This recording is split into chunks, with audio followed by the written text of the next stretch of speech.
Alors, ce soir, on continue dans l'Épître aux Romains au chapitre 9. Et on était rendu au verset 25, mais je vais lire à partir du verset 23. Et si Dieu a voulu faire connaître la richesse de sa gloire à des vases de miséricorde qu'il a d'avance préparés pour la gloire, c'est-à-dire à nous qu'il a appelés, non seulement d'entre les Juifs, mais encore d'entre les païens, comme il le dit dans Osée, celui qui n'était pas mon peuple, je l'appellerai mon peuple, et celle qui n'était pas la bien-aimée, je l'appellerai bien-aimée. Et là même où on leur disait, vous n'êtes pas mon peuple, ils seront appelés fils du Dieu vivant. Alors, Paul avait dit au chapitre 1 que l'Évangile avait été annoncé par les prophètes, et là, il en sollicite un, le prophète Osée. Et Osée, c'est ce prophète à qui Dieu avait ordonné de marier une prostituée. Et quand le peuple a vu ça, le peuple s'est offusqué. Mais c'était pour que le peuple comprenne et réalise qu'ils commettaient l'adultère spirituel par leur pratique idolâtre. Osée pose un geste pour montrer au peuple la gravité de leurs actions. C'est un peu comme la femme de Martin Luther, un jour, elle s'habille tout en noir et à l'époque, c'était signe de deuil. Alors, elle s'habille tout en noir, puis elle va trouver Luther et Luther dit, mais qui est décédé? Et Luther traversait une période difficile. Et son épouse lui répond, mais quand je te regarde, j'ai l'impression que Dieu est mort. Elle a posé un geste pour un petit peu pour saisir son mari. Là, c'est un petit peu la même chose dans Osée. Dieu demande à Osée de marier une prostituée pour que le père dise, voyons, ça n'a pas d'allure, c'est contre Dieu. Puis là, Osée arrive et dit, mais c'est exactement ce que vous faites. Vous êtes prostituée spirituellement. Vous êtes en adultère spirituel. Et Osée avait déjà annoncé que des non-juifs seraient membres du peuple de Dieu. Celui qui n'était pas mon peuple, je l'appellerai mon peuple. Et celle qui n'était pas la bien-aimée, je l'appellerai bien-aimée. Et là même où on leur disait, vous n'êtes pas mon peuple, ils seront appelés fils du Dieu vivant.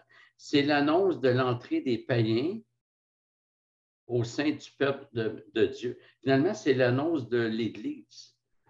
Peut-être qu'il y en a qui vont reconnaître à quel courant théologique je fais référence, mais il y a un courant théologique qui dit que l'Église n'a pas été prévue dans l'Ancien Testament. C'est une parenthèse qui est arrivée à la Pentecôte. Mais l'Ancien Testament en serait totalement silencieux. Mais en fait, c'est totalement faux. Paul dit, je pense que c'est aux Galates, que Dieu avait prédit ou prévu l'entrée des païens lorsqu'il a dit à Abraham, toutes les nations de la terre seront bénies en toi. C'était déjà dans l'Ancien Testament. Puis Osée va dans le même sens. Il y a d'autres textes aussi. Le psaume 2, là, j'y vais par cœur. Le psaume 2, où Dieu parle au Fils, au Messie.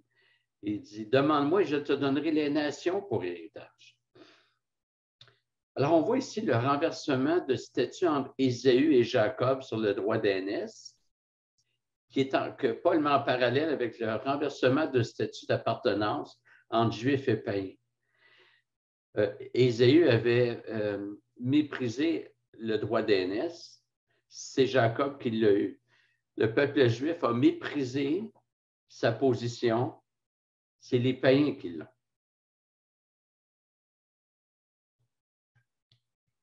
Et là, il faut imaginer que Dieu avait promis à Abraham une descendance aussi nombreuse que les étoiles du ciel et que le sable de la mer. Puis à chaque étape ou de façon récurrente, le Seigneur, au lieu d'augmenter son peuple, il le diminue en nombre. Et Dieu a fait ça souvent, mais le peuple grandissait, mais en raison de sa désobéissance chronique, le Seigneur les exterminait. Rappelez-vous que les Juifs qui sont entrés en Égypte au temps de Joseph, il était environ 70. quand ils ont quitté, il était près de 2 millions, peut-être même plus. Là, je ne suis pas certain si les femmes et les enfants sont considérés dans ce nombre-là. Il arrive au désert, toute une génération meurt par incrédulité. Et c'est constamment comme ça. Et le verset 27 nous montre que cette question-là était dans la pensée. Paul dit, Ésaïe, de son côté, s'écrie au sujet d'Israël, quand le nombre des fils d'Israël serait comme le sable de la mer, un reste seulement sera sauvé. C'est comme si jamais il arrive à la promesse de dire, enfin, on est un peuple qui est innombrable. Et Paul fait une citation d'Ésaïe 10, verset 22.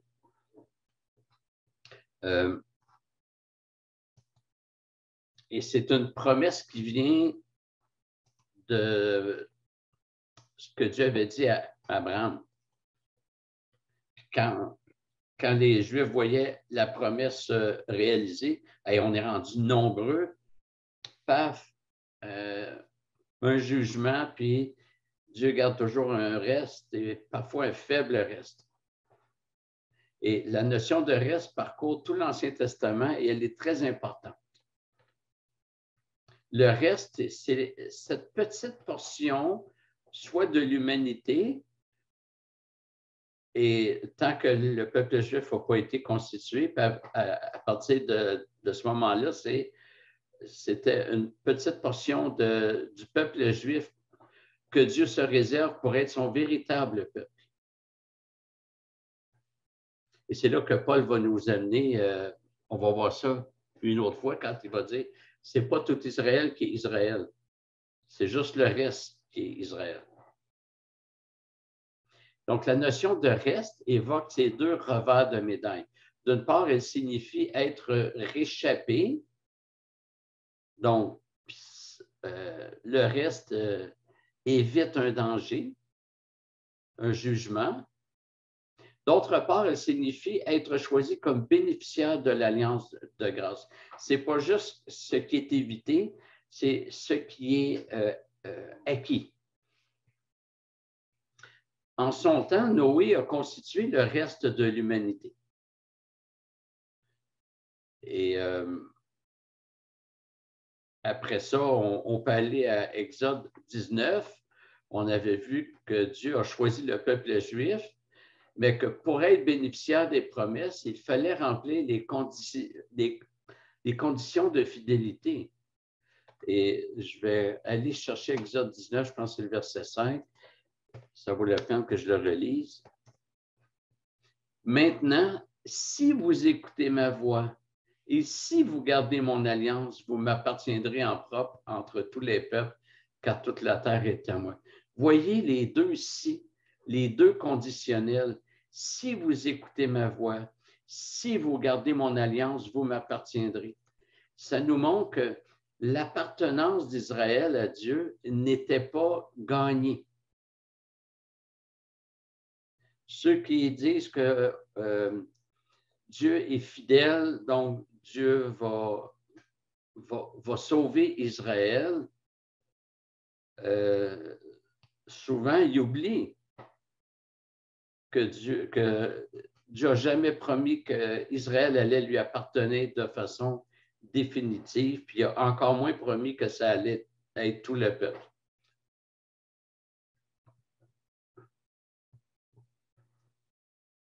Et je dis ça, puis on n'aurait pas fait mieux. On aurait désobéi autant. Donc, ce n'est pas une question de se montrer supérieur.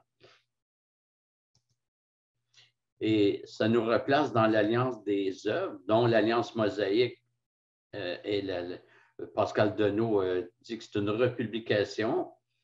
En fait, l'alliance que Dieu a traitée avec Israël n'a jamais sorti les individus dans Adam. Ils sont demeurés en Adam. Il y a juste le médiateur de la nouvelle alliance, Jésus-Christ, qui permet de sortir de l'alliance adamique. Mais en fait, Israël et les Juifs étaient comme tous les hommes. C'est ce que Paul va dire plus loin dans son épître, que Dieu a placé tous les hommes, autant juifs que grecs, dans la désobéissance pour faire grâce à tous. Donc, tous les hommes désobéissent, mais Dieu se garde un reste à qui il fait grâce. En passant, il ne faut jamais penser que Dieu a sauvé Noé parce que Noé aurait été juste intègre. C'est plutôt que Noé a été juste intègre parce que Dieu l'avait sauvé. Quand on lit l'ordre des choses, dans, je pense que c'est Genèse 6, Dieu fit grâce à Noé. Noé était juste intègre. Quand Dieu fait grâce, il nous rend juste intègre.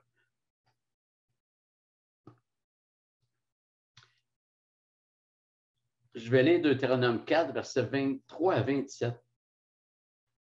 Prenez garde à vous, de peur que vous n'oubliez l'alliance que l'Éternel, votre Dieu, a conclue avec vous et que vous ne vous fassiez une statue, une représentation quelconque, contrairement à ce que l'Éternel, ton Dieu, t'a commandé.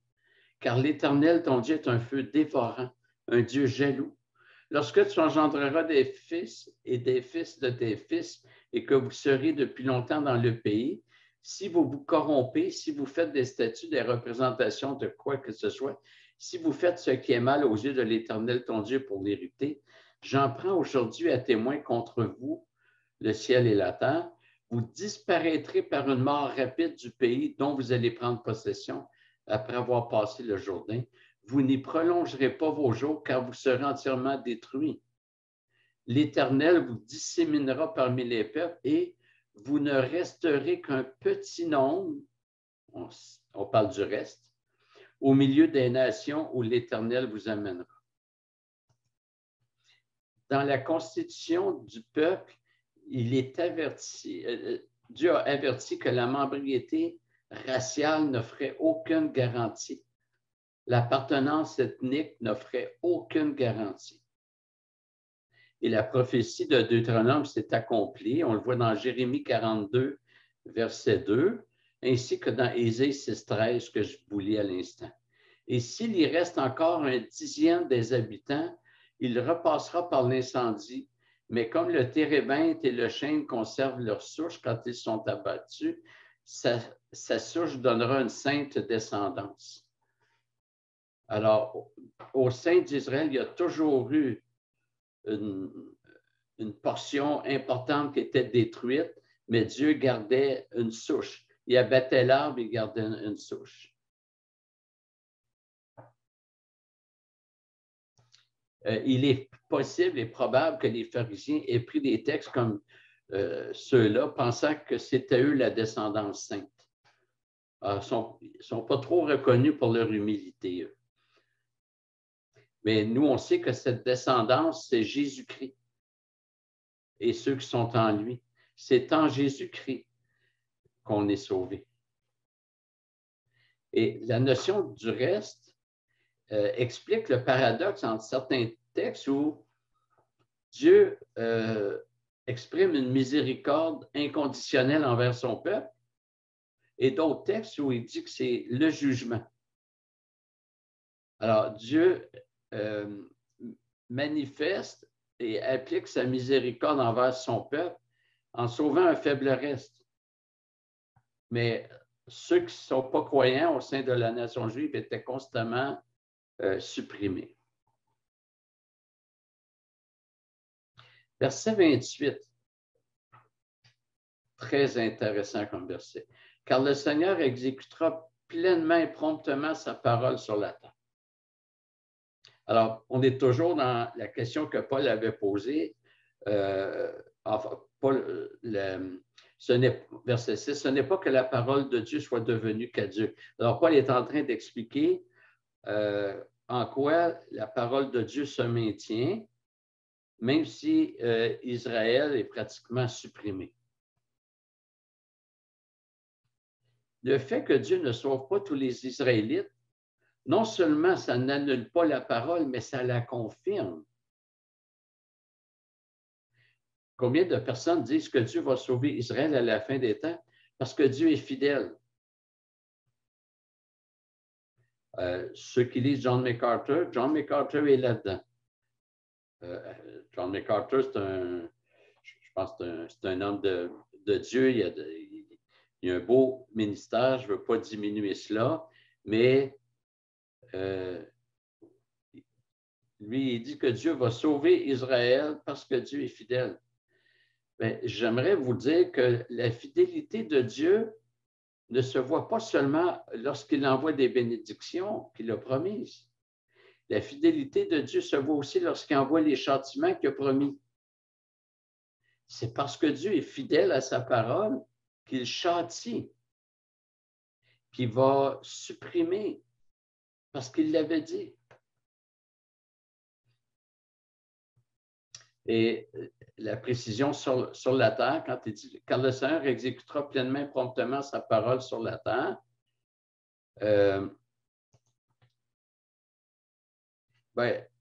ça nous montre que c'est sur cette terre-ci que Dieu accomplit ce qu'il faut, qui sera déterminant pour l'éternité. Et on arrive au verset 29. « Et comme Ésaïe l'avait dit auparavant, si le Seigneur des armées ne nous avait laissé une descendance, nous serions devenus comme Sodome, nous aurions été semblables à Gomorrhe. » Ésaïe est conscient du fait que le peuple mérite, son peuple mérite la mort. Rappelez-vous au chapitre 6 d'Ésaïe, quand Ésaïe a une vision de Dieu dans son trône,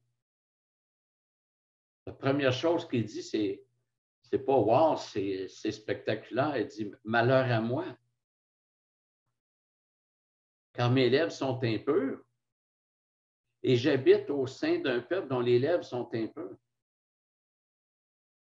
Il n'a pas été... sa première réaction face à la sainteté de Dieu a été de voir le péché.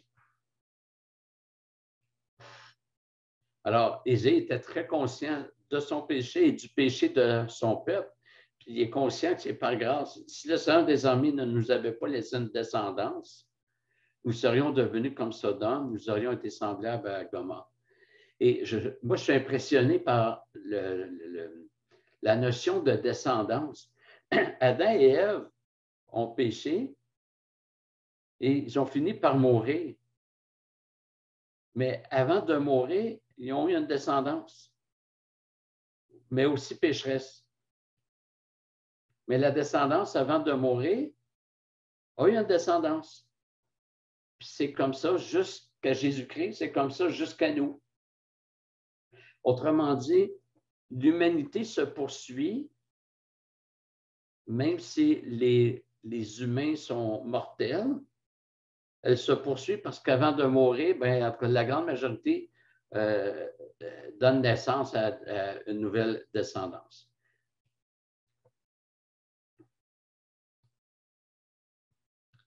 Alors, et c'est fascinant de voir comment Paul utilise l'Ancien Testament pour expliquer des vérités de l'Évangile. Il y a un autre courant de pensée qui veut que l'Ancien Testament, c'est pour Israël, c'est pas pour nous. Nous, c'est le Nouveau Testament. Mais si ça n'avait pas été moi qui vous enseignais, là, je vous enseigne dans Romains, mais quand Paul a écrit Romains, il n'enseignait pas Romains. Il enseignait à partir de l'Ancien Testament. L'Ancien Testament est très important pour nous. Dieu ne l'a pas donné pour rien. C'est à des non-juifs que Paul écrit. On est à Rome ici. Donc, Paul cite Ésaïe 1,9 et le texte hébreu d'Ésaïe utilise le mot reste, alors que le texte grec d'Ésaïe, qu'on appelle la Septante, utilise le mot descendance. La Septante, pour ceux qui ne sauraient pas, c'est la traduction grecque de l'Ancien Testament, mais elle est importante parce que les auteurs du Nouveau Testament connaissaient l'hébreu, mais ils n'ont pas mis le texte hébreu dans le Nouveau Testament, puis ils ne l'ont pas traduit eux-mêmes. Ils ont utilisé la traduction existante, la Septante. Puis on le sait parce que quand la traduction n'est pas sa coche, comme on dit, ils ont maintenu ça quand même. Alors, ils ont gardé, ils ont utilisé la traduction de la Septante, puis la Septante a traduit le mot reste par le mot descendance. Donc, l'idée de ce verset, c'est que le peuple mérite l'extermination. Les villes de Sodome et Gomorrhe ont été totalement détruites. Seul Lot a survécu, même sa femme qui a pu sortir de Sodome a péri pour avoir désobéi. Et si Dieu avait traité le peuple juif comme Sodome et Gomorrhe, il n'y aurait pas eu de reste. Mais grâce à Dieu, il conserve un reste. Et cette affirmation est peut-être un encouragement pour le peuple juif présentement. Et ça, on va plus revoir ça au chapitre 11. Mais ce qui est certain, c'est qu'il n'y a rien qui dit que Dieu va rétablir Israël politiquement.